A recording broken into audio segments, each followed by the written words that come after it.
Hi, my name is Jamie Lynch, and you are listening to Eating Habits, my podcast about everything restaurants. I will explore the human element of the hospitality business, and I'll talk to the who's who in restaurants, explore their stories, and hear what's on their minds in the ever-changing landscape of the food and beverage industry. What's up, guys? This is Michael Noll from Bardo and Vana, and you are listening to Eating Habits. Awesome. Good job, Chef. Thanks, man. 4 times a charm. Yep. So how are things? Things are good. Yeah? Yeah. A lot has changed since we last spoke. I think I saw you last, it's been over a year, I think. Yeah. It's been probably about a year or so. I think it was midsummer last year. So. How are things going? How are you guys doing? So it is September. The pandemic's over. Restaurants are open. You've got 2 spots. You had 2 spots last time. Vana's been over a year. Vana's 2 years. 2 years? Yeah. Cool. All we right. just hit our 2-year mark. Yeah. And then Lake Norman. Cool. Where are you at with Lake Norman? It's under construction. Okay. Yeah. What's your timeline for that? They broke ground about a week and a half ago. So we're hoping December. Okay. So and if everything goes well. Nice. Yeah. Which rarely ever does. Sure. So maybe Q1 of next year, maybe. Maybe. We'll see. We're hoping December. And we really need it to be open by December. Is that going to be a Vana as well? Yeah. Trying to keep the same formula. Uh-huh. Talk about the formula. Vana is... So I think when you open sort of a duplicate of any restaurant, you have to have a formula. Mm-hmm. You can't just be Vana with a completely different concept and menu. We're sticking to the super local produce, the whole fish, whole meat cooler, all wood fire, no gas. So it's going to be Vana, and Matt Moore has designed a menu at Vana that just gets better and better every time he writes it. He writes a new menu every couple weeks, so his formula is going to get instilled up there. Just the style of cooking, the plating, it's going to be very similar, but a new chef de cuisine will be up there. Nice. So it will be his. Let's talk about that a little bit. So because Church and Union, we have 3 of them here, Charleston and Nashville. Mm-hmm. It's all the same concept, but the menus are completely different. Mm-hmm. I think there's one item. I think the burger is synonymous amongst throughout the thing, right? Yeah. And everything else is different. And that has been probably one of the biggest challenges for me as chef partner is like, how do I keep the quality up in all these stores, these restaurants? How do I keep them inspired if the food's not necessarily mine? Yeah. And also keep them on the rails so that when you walk in, you know where you're at. Yeah. Right? Now, part of that's the design. We have a pretty specific design situation, art of war on the ceiling, the black and white kind of color scheme. It's the huge custom paintings that we get done. Yeah. The $5 bill is in every store, but they're all different. The right? book menu or the book check holder. Yep. I like that. Yep. So all that stuff, so those are all kind of like the design elements that kind of the make consistency of that the restaurants, right? But each menu's totally different. Yeah. And they're site specific, right? So there's a lot more seafood and low country influences in the Charleston location than in Charlotte. Yeah. And that's by design, right? Charlotte is a banking town. Mm-hmm. Bankers are a little more conservative than maybe people in Nashville, where it's a music city, party town. So it's a little more conservative steak appropriate, right? What do you think about that? Have you thought about that? And what's your plan for that at having the 2 Vanas, one uptown or South End, and then at the lake? So with Vana's menu, it's a very approachable menu, and I think it would do well, sort of whatever location we pinpointed it in. But you're right. The biggest challenge is when a new chef comes on, and it's your restaurant, and you sort of want to keep the same formula of the old or whatever restaurants you have before with the same name.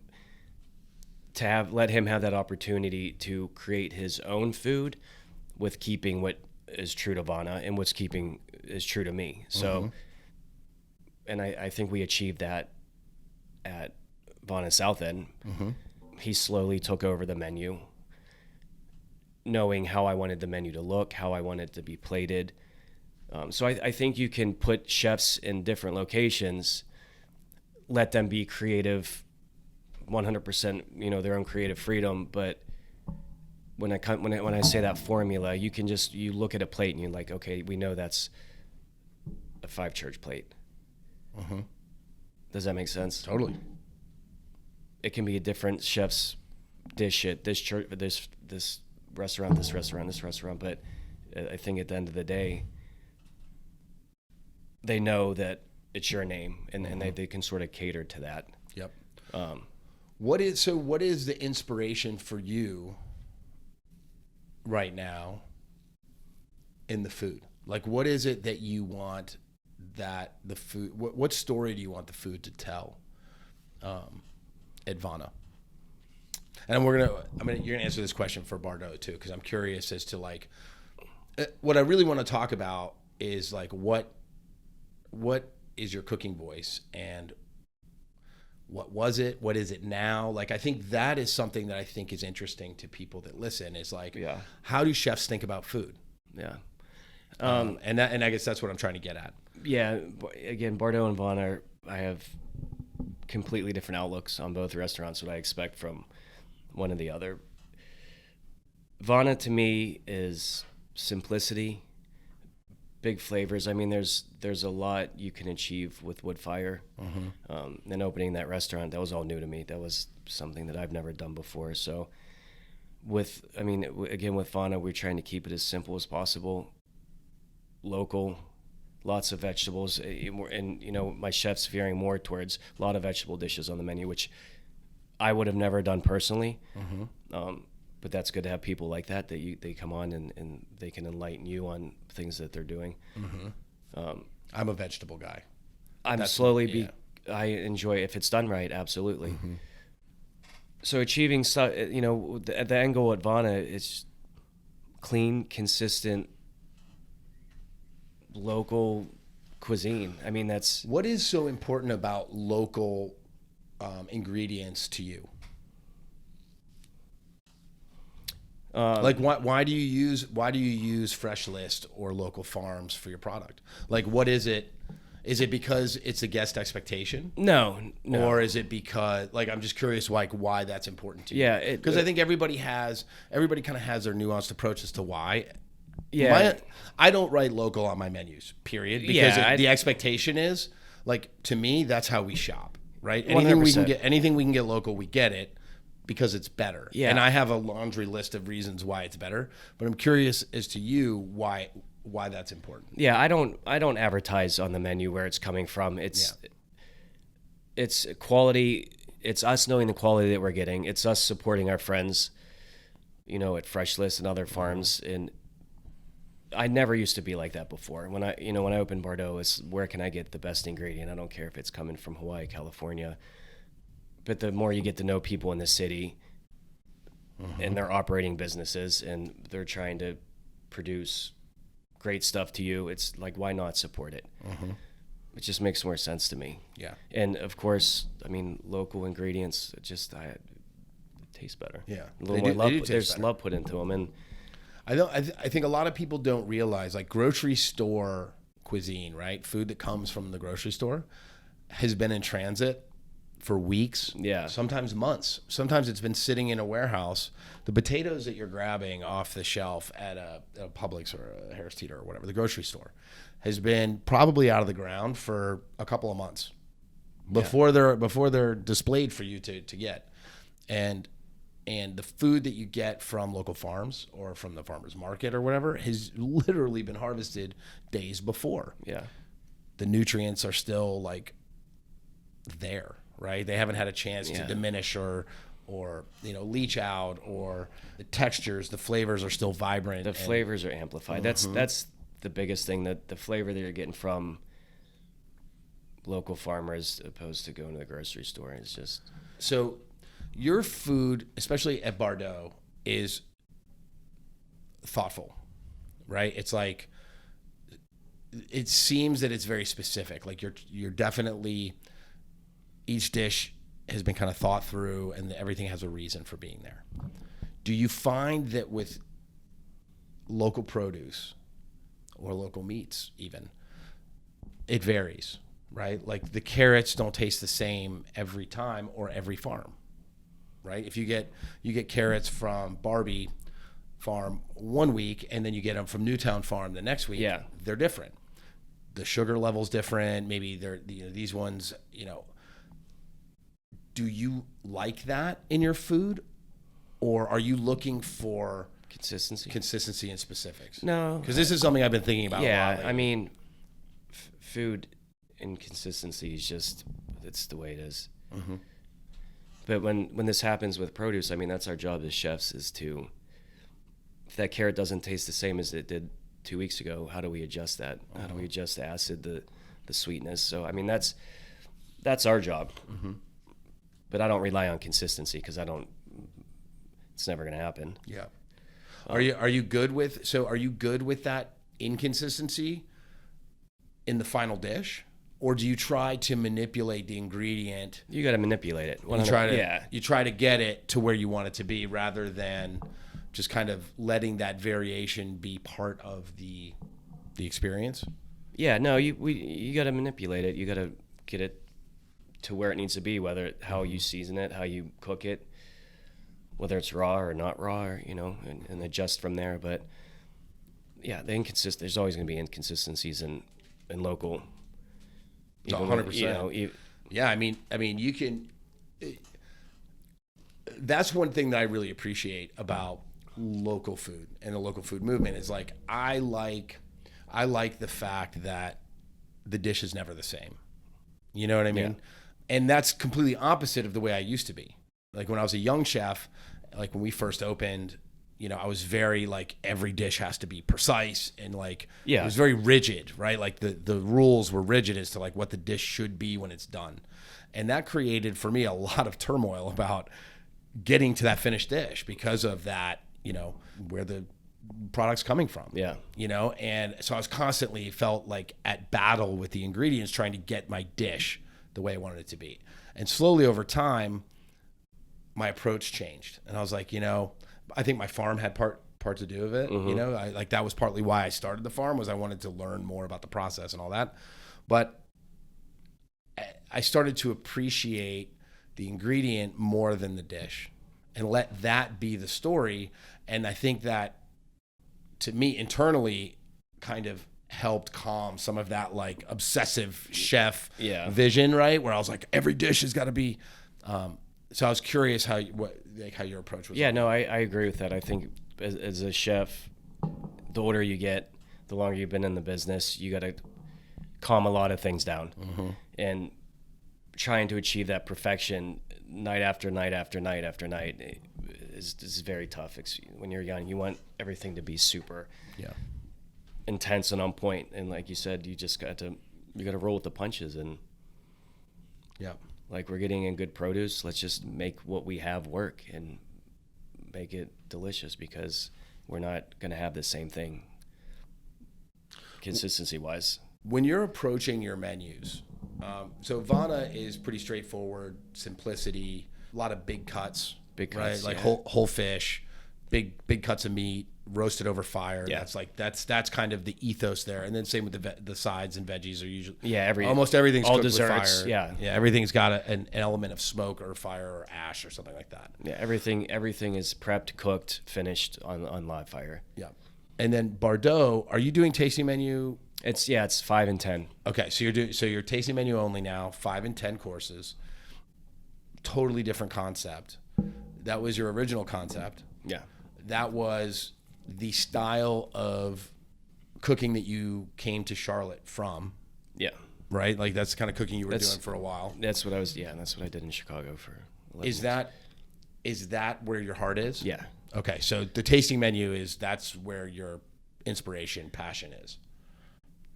Yes. And again, that's just what I was raised on. Yeah. So it's ingrained in me, and it's the level of the level of a dinner of that caliber and, you know, that price point, it's just a different vibe.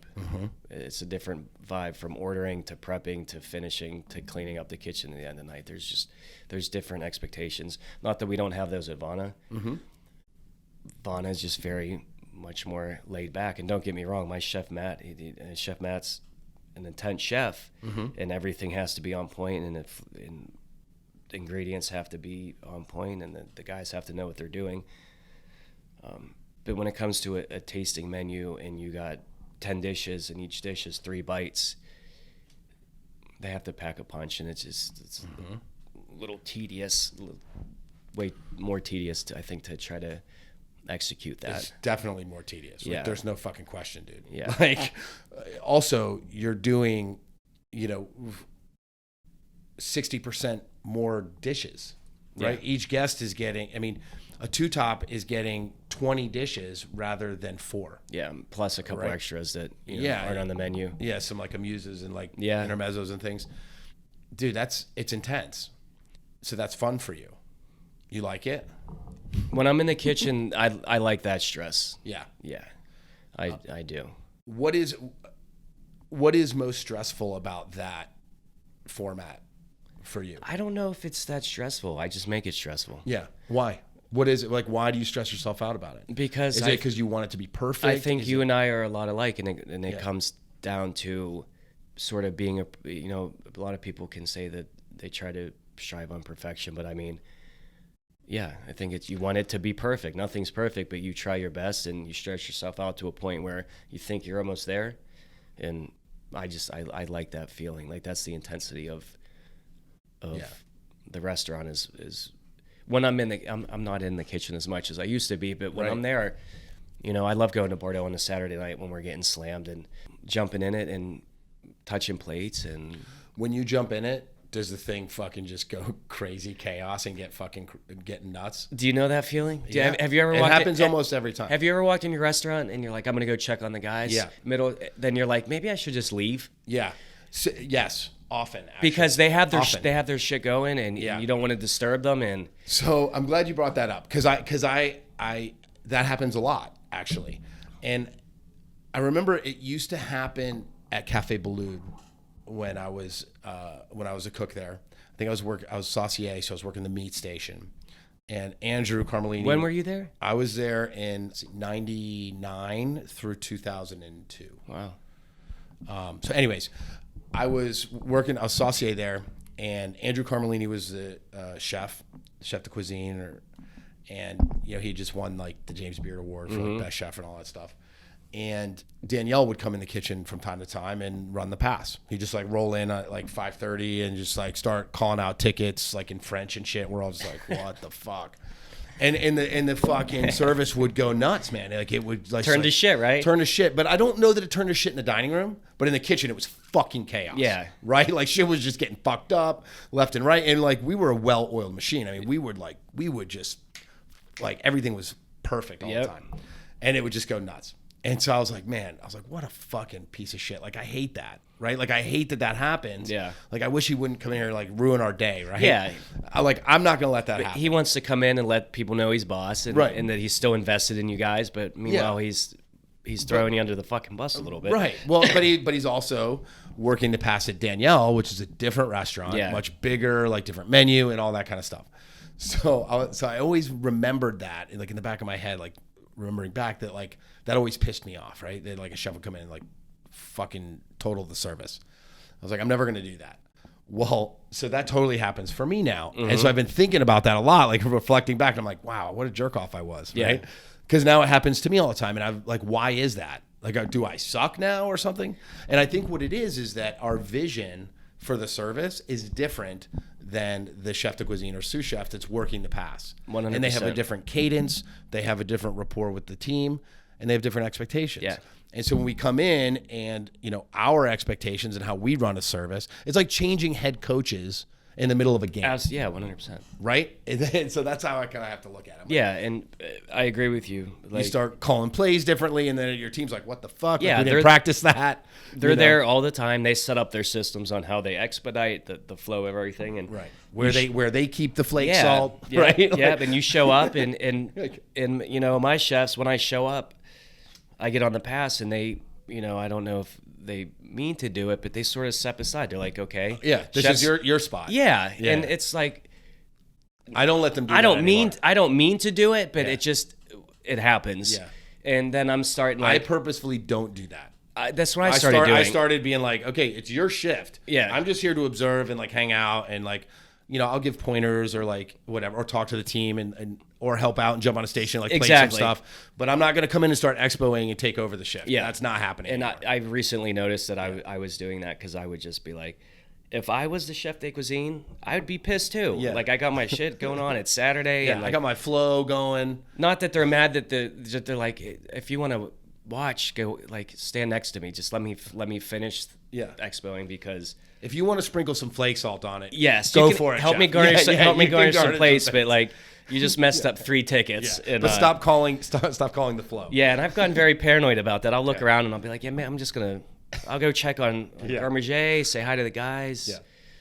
You know, do a lot of dining room walking. Yeah. Make sure that's good. But do you like doing that? What is going on in the dining room when you're cruising the dining room? Are you doing table touches and talking with guests?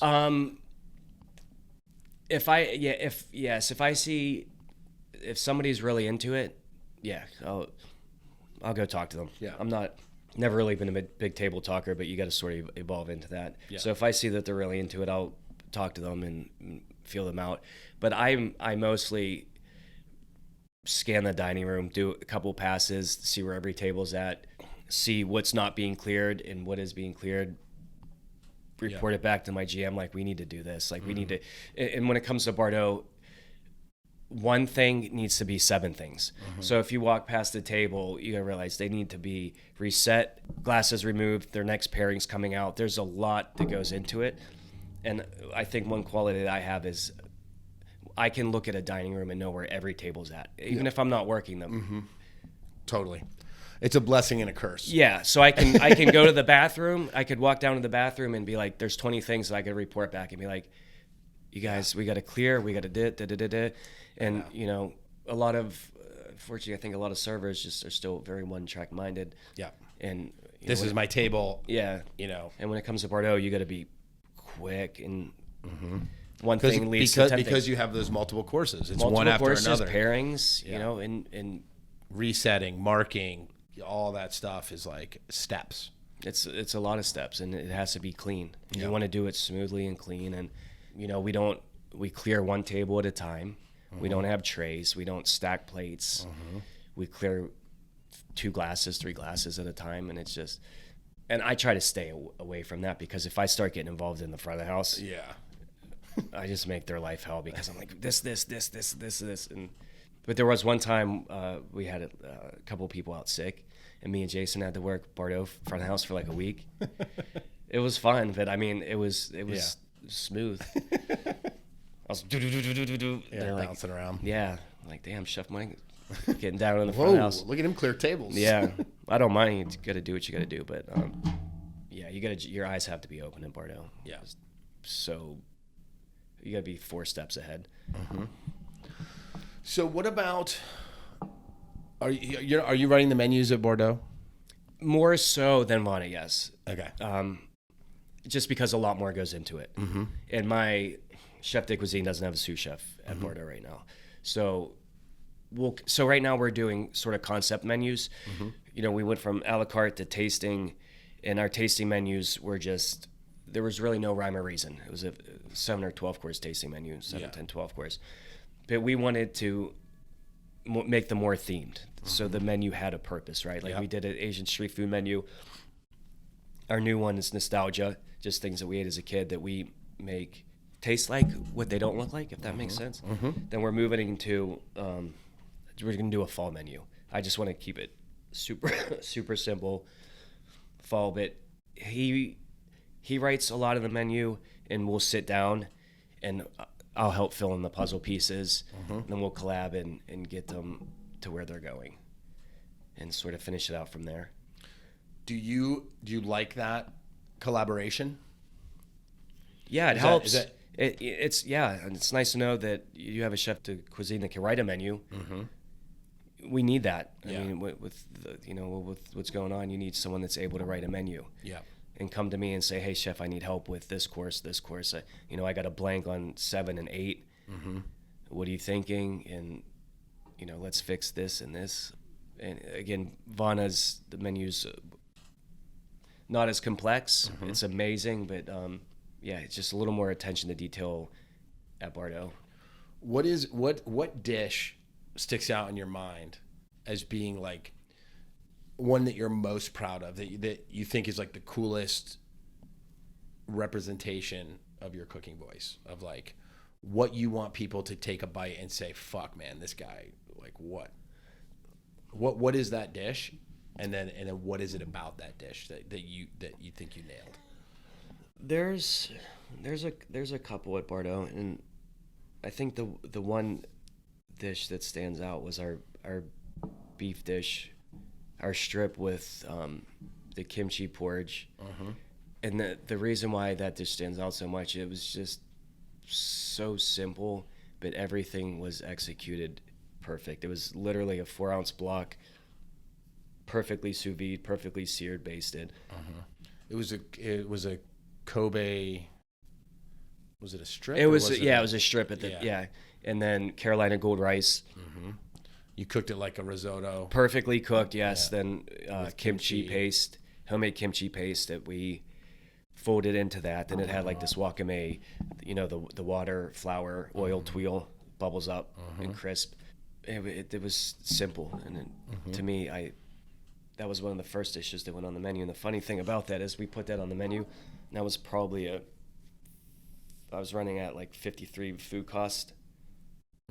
Because I didn't care about food costs when Bardo first opened. I was like, I want to make good food and try to get people to understand what we're doing. And but that ended up being one of our best dishes. But to me, that was... Is it still on the menu? No.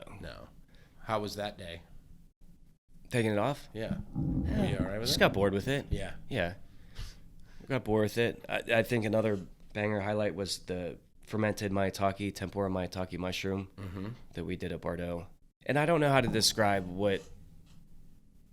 how the dishes define me, but on an execution level, any dish that is executed on every element of the plates executed properly, to me, it's a winner. And sort of, I want that to define me, that I know how to execute these things perfectly.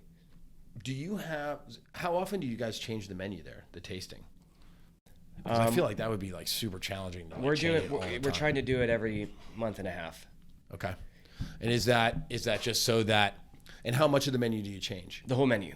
You change the whole menu every like month and a half, 2 months. Yes. And the reason, fuck, dude. The reason for that is Bardo's a bigger restaurant for a tasting menu size restaurant. How many seats? Is it 40? 42? Yeah.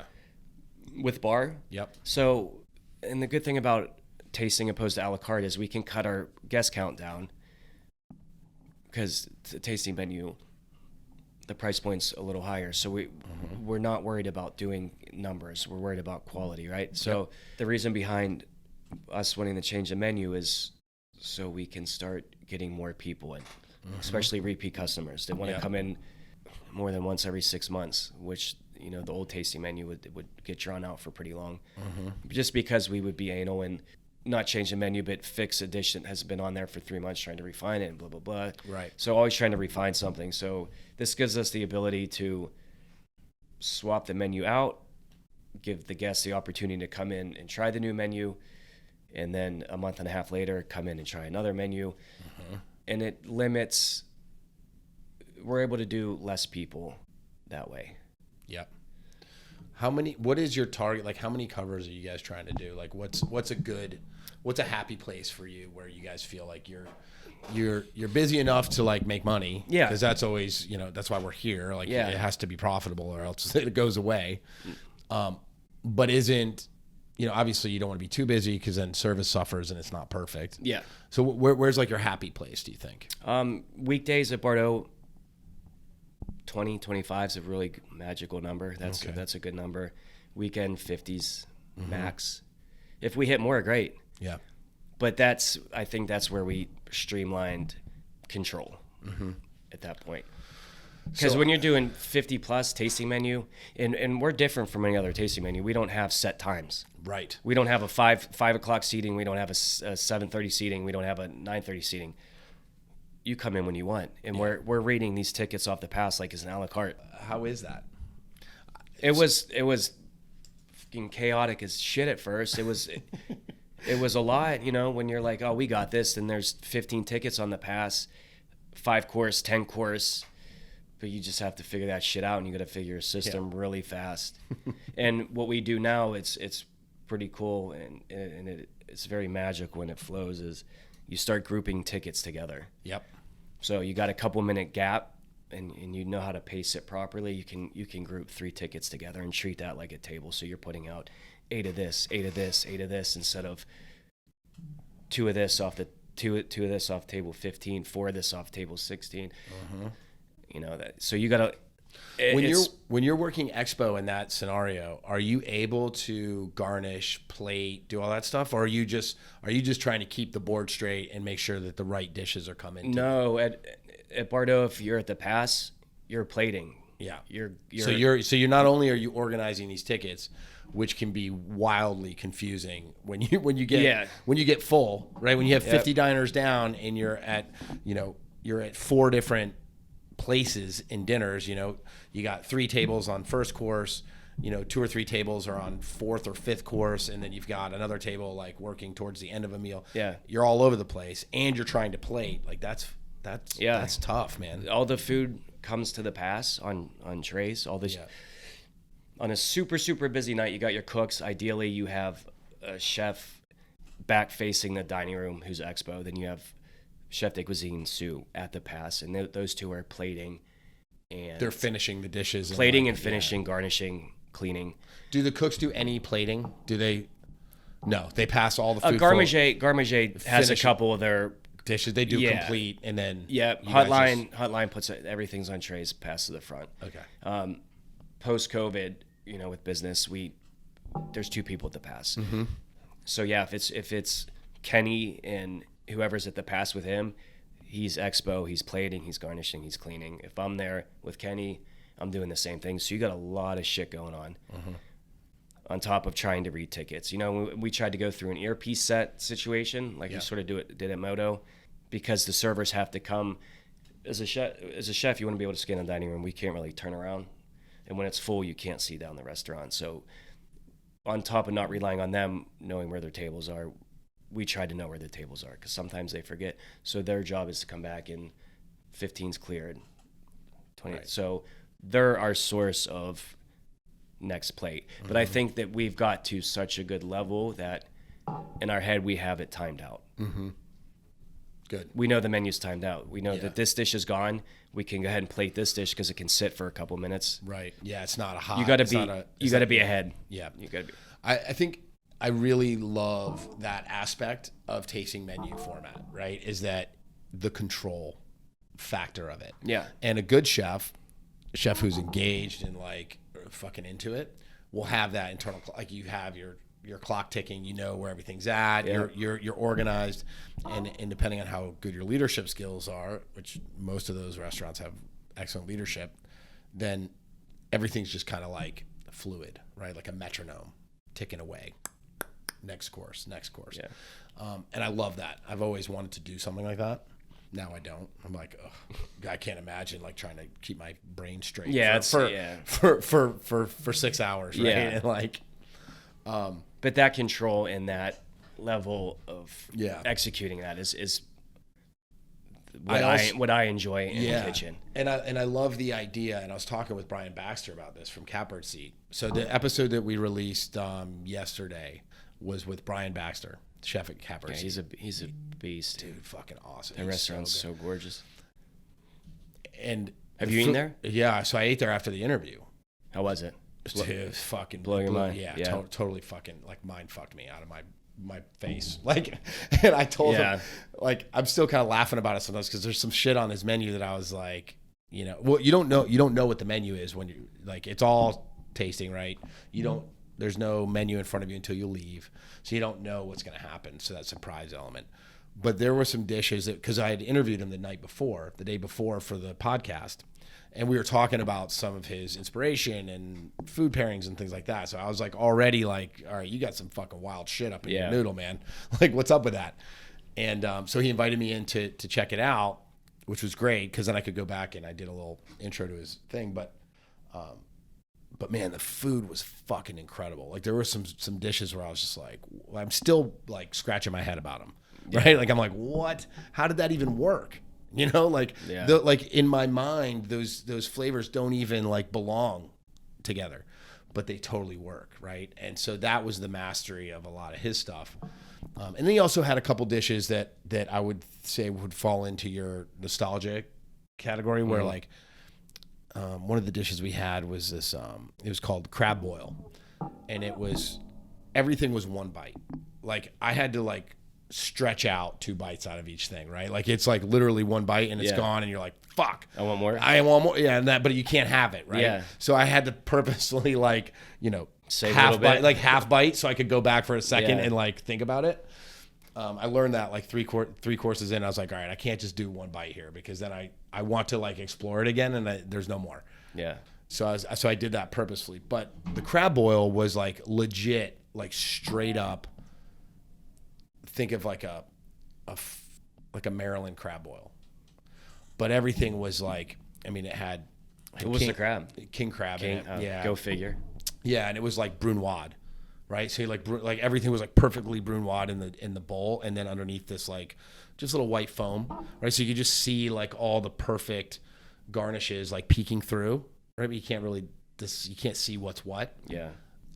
But when you put the spoon in your mouth, it's just like straight up. You're like, holy shit, right? Like, this should be on a piece of like newspaper on a picnic table somewhere with like a bunch of cold beers, right? Like, that's how I should be eating this. Yeah. So, did you when you left, were you like, that was delicious, but fuck? Yeah. Well, like, mad? Do you ever get mad after you eat a meal like that? I wasn't mad. I mean, I wasn't mad.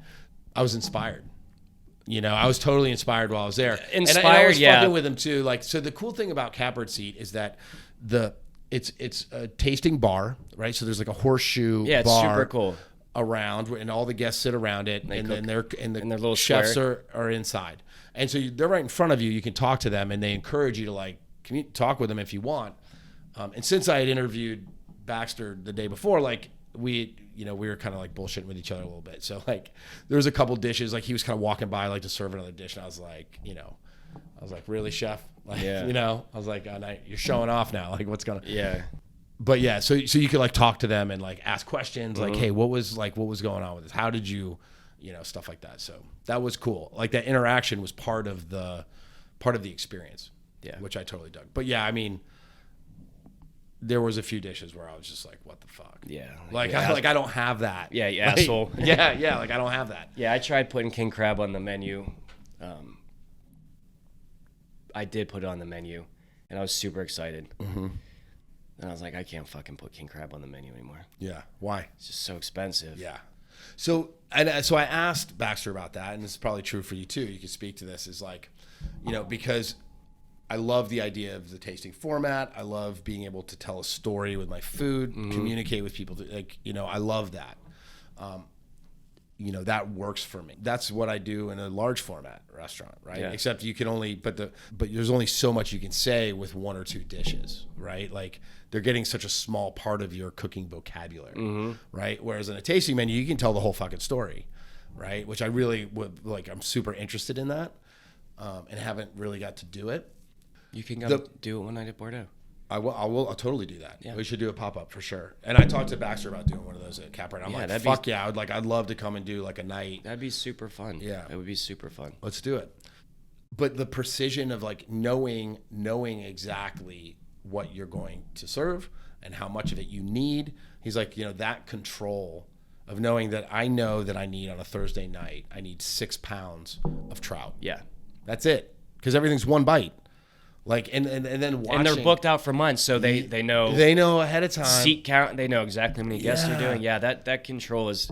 I was like, so that's how you make it work, right? Yep. It's like there's like so little waste. There's very little unknown. Yeah. Besides maybe Unless a you couple guys restrictions that come in that weren't on the computer. Right. You know. So and so I was like, wow, that's to me that's fascinating, right? Because it's not a world that I live in my restaurants where it's like shit's just fucking chaos all the time, and you have to manage that rather than managing the control and like having that. Yeah. How do you think you would fare in a large format restaurant like Church and Union? You've been in there. You've been in there a few times. You've seen it.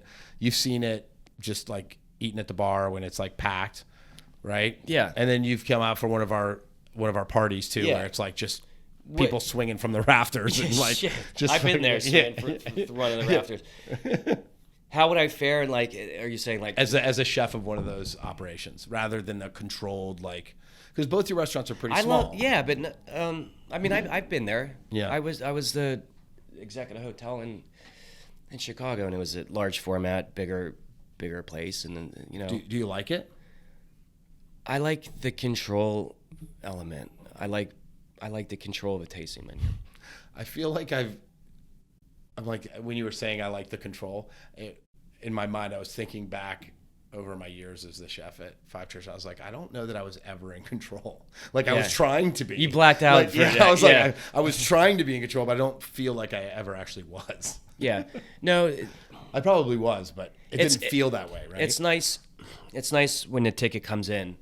You know what you're doing before the night starts. Like, we have this many people. This is what we're doing.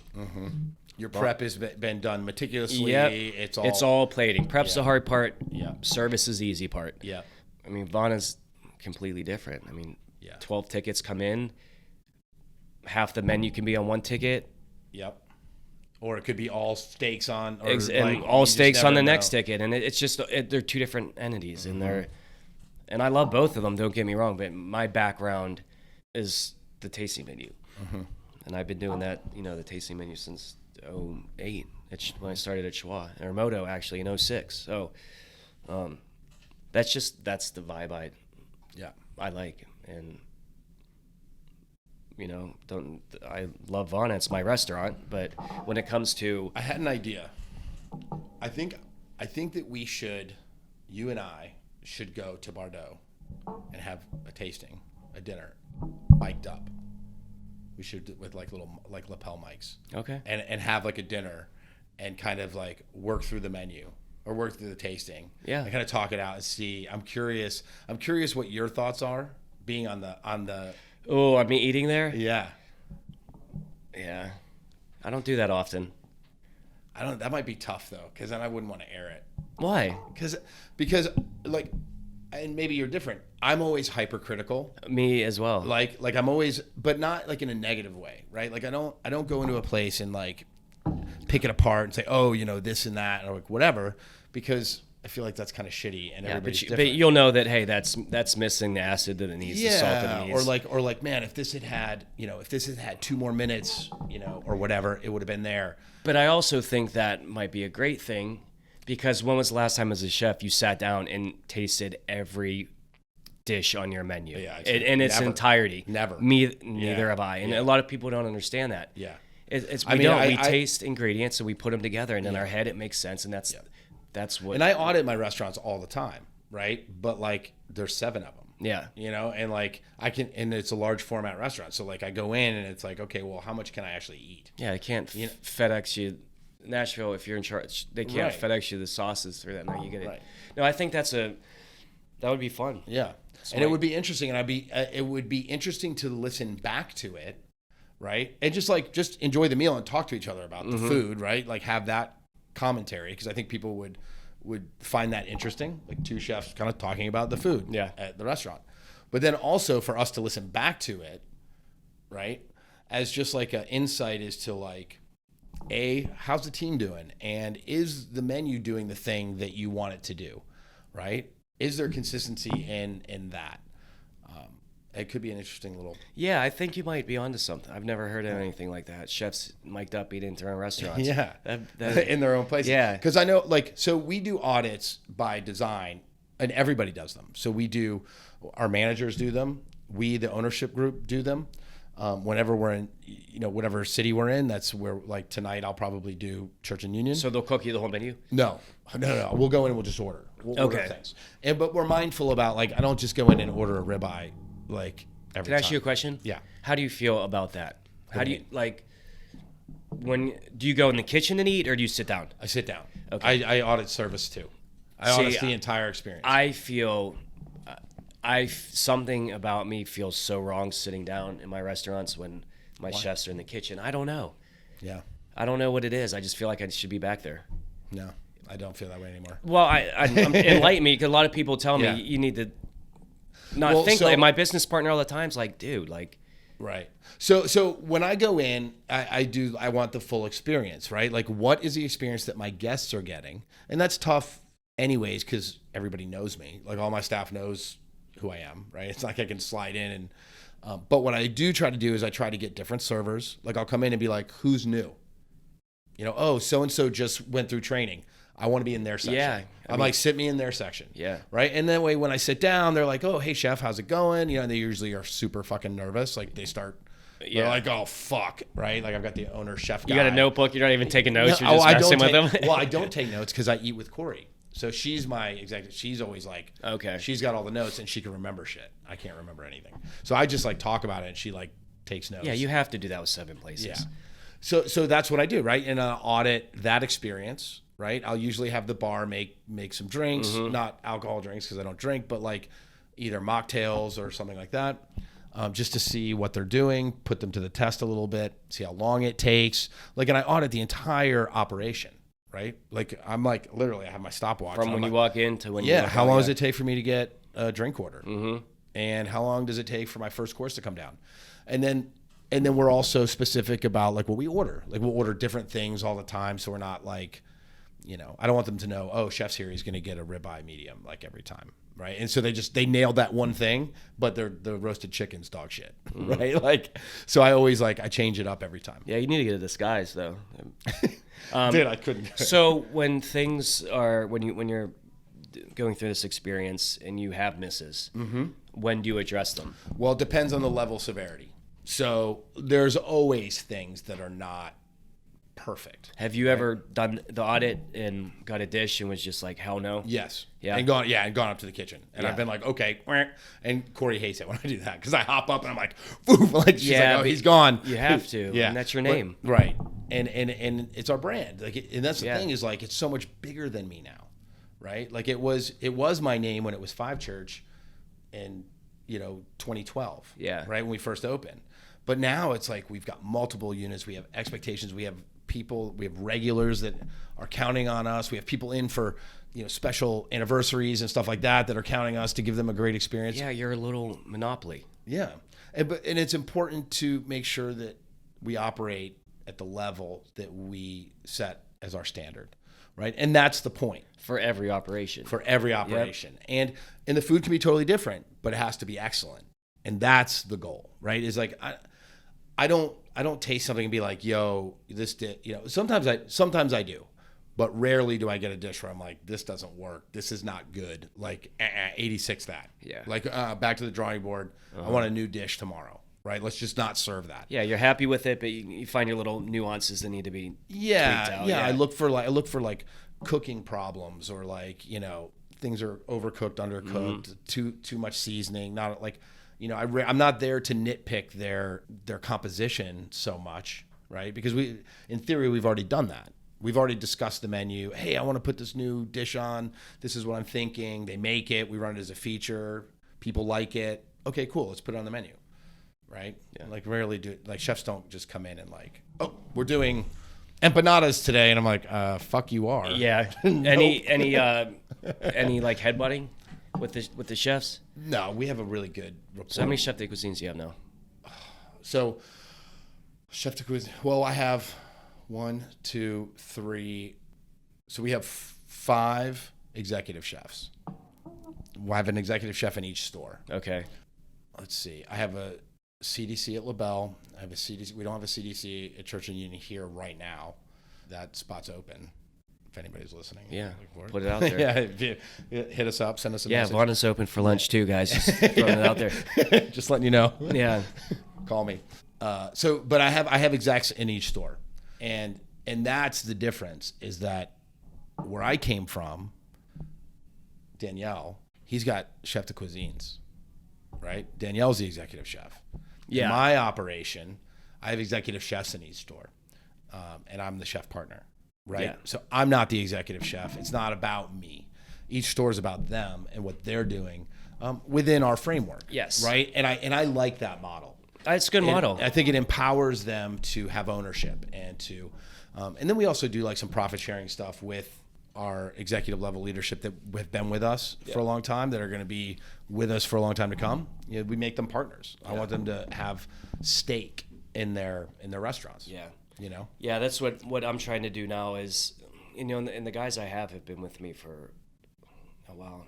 And what I'm trying to achieve is trying to keep them on board. How do I keep them on board? Mm-hmm. Because Bardo's, we got one Bardo. What's your strategy for that, keeping them on board?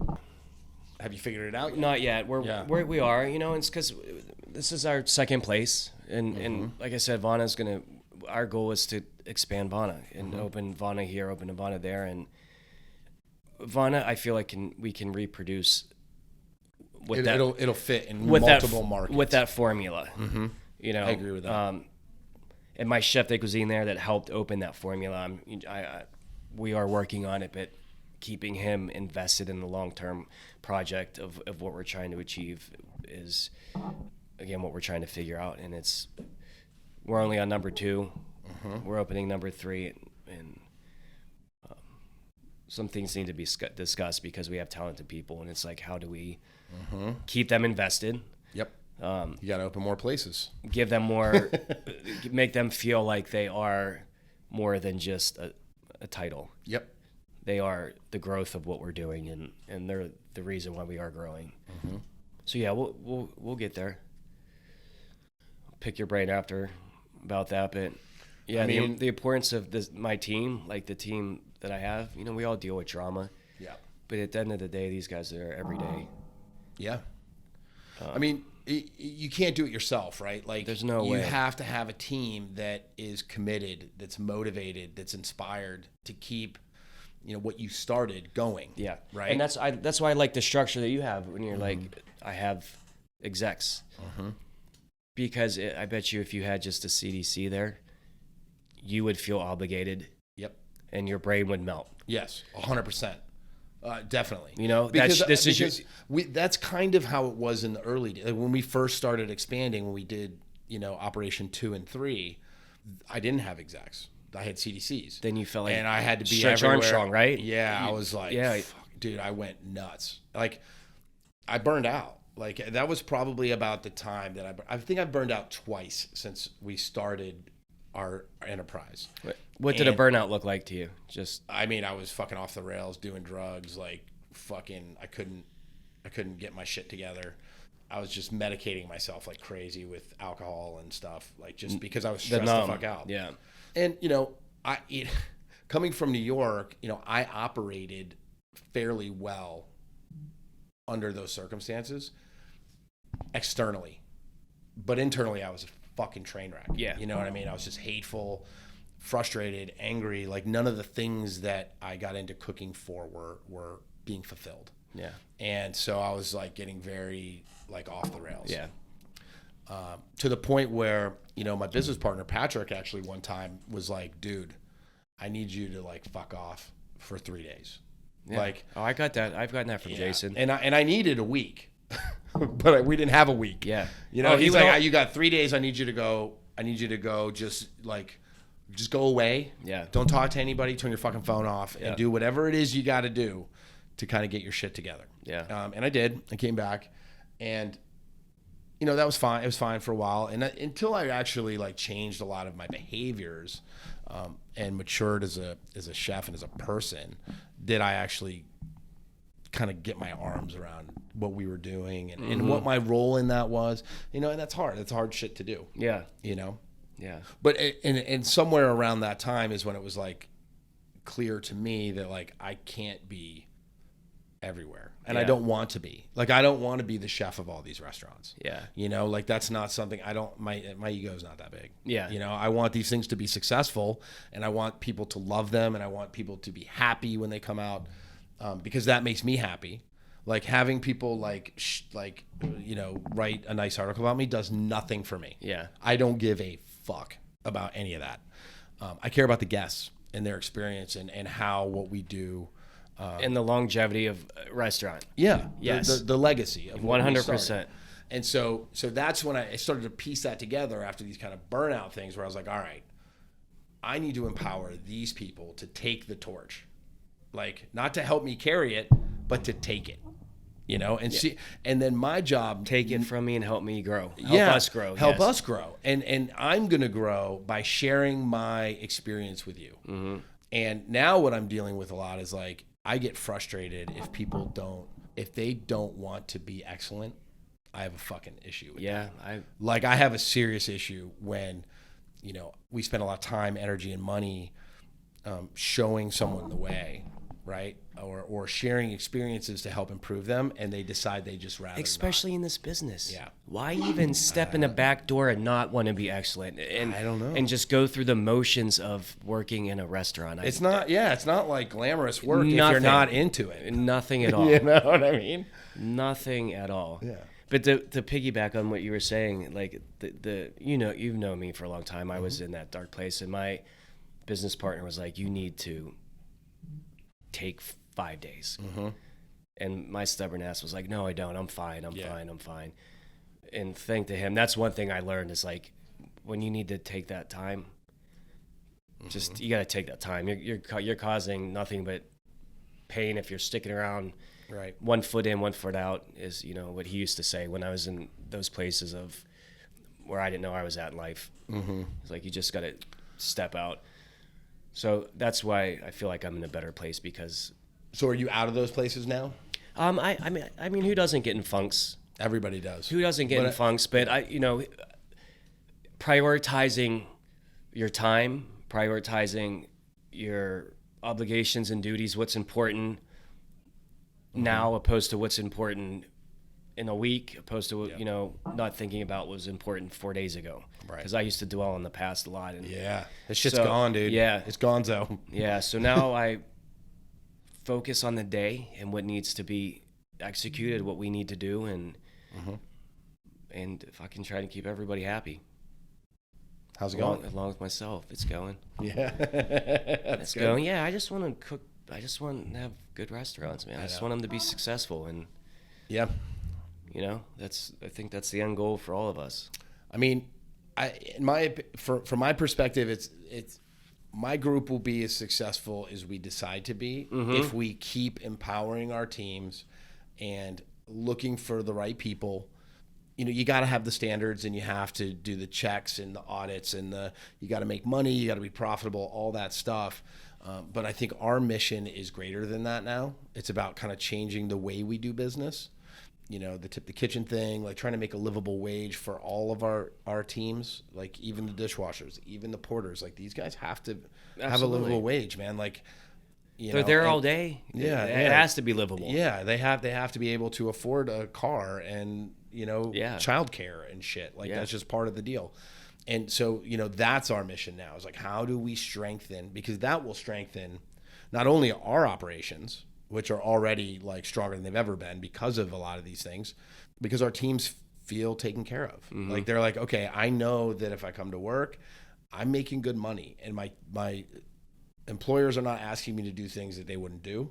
They're asking me to work crazy hours. They're not asking me to do all like this shit that we did, right? That you and I did as young cooks. Kind of like I would have done anything for Danielle. Yeah. Like anything. If he asked me to bury a body and fucking at Broadway, I would have done it. Yeah. Right? Because I've been like, yes, chef. Yeah. The way I got you. The way chefs were gods back when we were growing up. But one thing I'm seeing now, I know the longevity of good employees. Mm-hmm. They're sticking around a lot longer. Mm-hmm. When we were, our feet were in the sand, what was your motto? You did a year. Yeah. You did a year, you learned, you moved on. right? I mean, that's what I did, unless Yeah. I was put into a role of maybe more than that. I'm seeing now, like, people are putting in their time. Yeah. And the ones that want to stay, you gotta make them stay. But then you also got the kids that don't know what work is. No, there's a lot of that. And that is the toughest battle. Post-COVID, that is the toughest battle. That is a really tough battle. And how do you mentor that kind of work ethic is something that somebody should already have before they get into the workforce. Exactly. Right? You know, I know that's something I tried to instill in Max, and you know, he works for us at LaBelle now. I look at a lot of kids that come in that are younger than him, and they're just like they're there for a paycheck. You know, and then the one thing is little hiccup and they're done. Yeah, they're done. They quit. But they also want to do the bare minimum to get that paycheck. Exactly. They're like, what can I get away with? Like, what is the least amount that's expected of me to be able to make it? Which I don't understand and that. they don't last long. Yeah. They get called out real fast and swallowed up by the beast. Yeah, but finding people in Charlotte's tough. Yeah. It's a tough market. You know? Everywhere's a tough market. I think having a place that's inspiring, you know, is important. You know, I think that is an objective thing. You know, like, it's not the same for everybody. Like, inspiration isn't the same for everybody. You know, it's something that I think about a lot, is like, how do we keep these things inspiring? How do we keep people empowered in a way where they're like having fun at work, they're playing with their food, they're motivated when they're here? Like, that's a hard thing to figure out. I mean, they call it work for a reason. Yeah. You know, it's not easy, but it's got to be inspiring. People have to get something more than just a paycheck out of it. 100%. Yeah. Cool. Well, listen, that's the name of the game. We've been talking for an hour. It's getting late. We both have a bunch of stuff to do. Stuff to get on. Big day tomorrow. Big day. You have a big day tomorrow. Yeah, tomorrow. I have a big day on Friday. Friday. And Saturday and Sunday. Ugh. I got I got a whole pig I got to go break down. I got from Newtown Farm. I got to fry 600 chicken thighs. Nice. Fry them there. What are you doing? What's your dish? Tell me about it. This will air after, so. Korean fried chicken thigh. Okay. So brine, cornstarch, rice flour, then like gochujang, soy mirin, like coated on the outside. Yep. Peanuts, pickles, cilantro. Very simple. You gonna let that sit overnight? The brine? Yeah. No, like brine it today, fry it, let it sit overnight. No, we're cooking it to order there. So we're gonna cook a bunch of them. It's gonna be like chicken wings. Yeah. Essentially. So our CDC in Nashville we just had our 1 year anniversary there last week, and he did a dish for the anniversary menu, this Japanese fried chicken thing. And the way he did it, which I'd never done before, which I love this is why empowering people is so important, because like they come up with these techniques and shit that they've been doing, but I'm clueless to, because I'm not a young cook learning from other people. But he did this Japanese fried chicken where he basically, how do you do it? So he dredged the whole chicken, like half chickens, in either rice flour, cornstarch, potato starch, something like that, and then steamed them. They were already brined, so they were brined ahead of time, and then dried off, packed in cornstarch or whatever, and then steamed with the cornstarch on it. Yeah, interesting. And then he took it out and fully cooled it, like on a sheet pan.